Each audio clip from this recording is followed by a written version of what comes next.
Israel ने अपने इतिहास के सबसे घातक हमले के एक सप्ताह पहले शनिवार को उत्तरी गाजा पर ताज़ा हवाई हमले किए, क्योंकि उसने फिलिस्तीनियों से संभवित जमीनी हमले से पहले क्षेत्र से भागने का आग्रह किया था।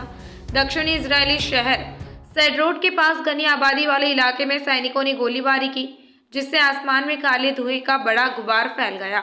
हमले में रात होने तक कोई कमी नहीं आई। विस्फोटों से चारों ओर अंधेरा छा गया।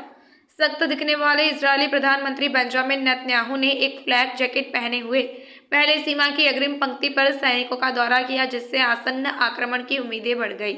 उनके कार्यालय द्वारा जारी एक वीडियो में उन्हें कई सैनिकों से यह कहते हुए सुना जा सकता है, क्या आप जो आने वाला है उसके लिए तैयार है?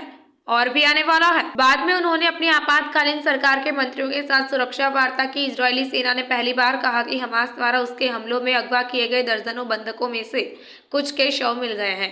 एक सैन्य प्रवक्ता लेफ्टिनेंट कर्नल पीटर लर्नर ने एक ब्रीफिंग में कहा, हमने गाजा पट्टी में अपहृत इजरायलियों के कुछ शव पाए हैं और उनका पता लगा लिया है।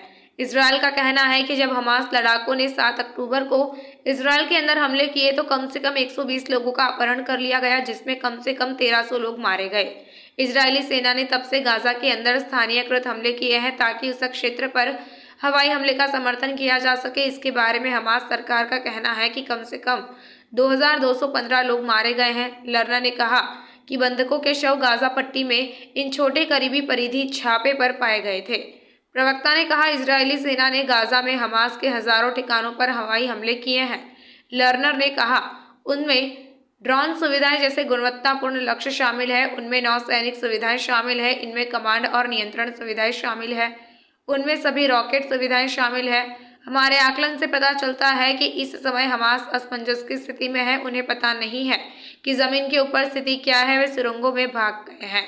अधिकारियों ने यह भी संकेत दिया कि अपेक्षित पूर्ण पैमाने पर जमीनी हमले से पहले नागरिकों को क्षेत्र के उत्तर को छोड़ने के लिए अधिक समय दिया जाएगा। हयात ने कहा, हमने नागरिकों को ऐसा करने का समय दिया और हम नागरिकों को उन जगहों को छोड़ने के लिए समय देना जारी रखेंगे जिनके बारे में हमें लगता है कि हमास ने अपने आतंकवादी ढांचे के लिए इस्तेमाल कर रहा है।